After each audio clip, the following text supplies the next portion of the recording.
নমস্কার, আমি জ্যোতিষশাস্ত্রী শ্রী সনাতন বলছি। আজকে আপনাদের বলবো যে পান্না কোন ব্যক্তিরা বা জাতক জাতিরা ধারণ করতে পারে। পান্না হচ্ছে বুধের রত্ন। যাদের বুধ রাশিচক্রে নিচস্থ, কুগ্রহর দ্বারা আক্রান্ত এবং শত্রু গৃহে আছে, সেই সব জাতক জাতিকাদের পান্না প্রয়োজন হয়। যেসব জাতক জাতিকার হাতে বুধ নিচস্থ, নিচু অবস্থায় আছে বা বুধের জায়গায় কাটাকাটি চিহ্ন আছে বা তিল চিহ্ন আছে বা বুধের ক্ষেত্র ভালো নয়, সেই সব জাতক জাতিকারা পান্না ব্যবহার করবে। পান্না ব্যবহার করলে কি উপকার পাওয়া যায়? পান্না ব্যবহার করলে ব্যবসায় সাফল্য লাভ হয়। পান্না রত্ন মনোযোগ বাড়াতে সাহায্য করে, স্মৃতিশক্তি বৃদ্ধি করতে পান্না অপরিহার্য, ইচ্ছাশক্তি দ্বিগুণ করে।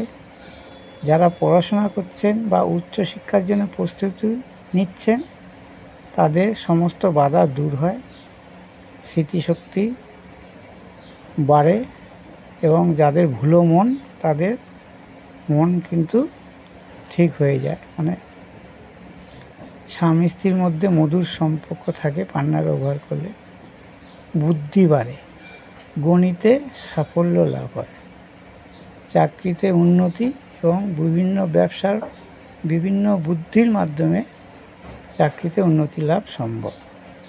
পান্না হচ্ছে যোগাযোগের কারক গ্রহ। পান্না পড়লে যোগাযোগ ব্যবস্থা ভালো হয়।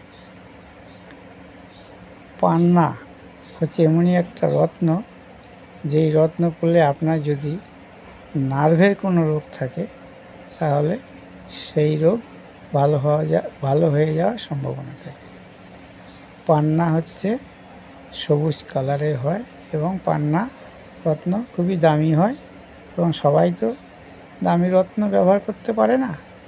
তার পরিবর্তে মূল বা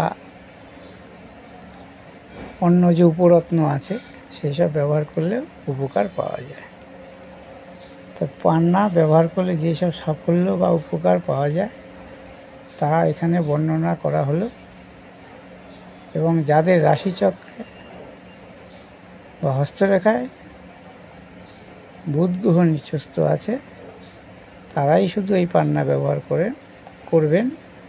অন্য ব্যক্তি বা জাতক জাতিকেরা কিন্তু পান্না ব্যবহার করলে সুফল নাও পেতে পারে। নমস্কার।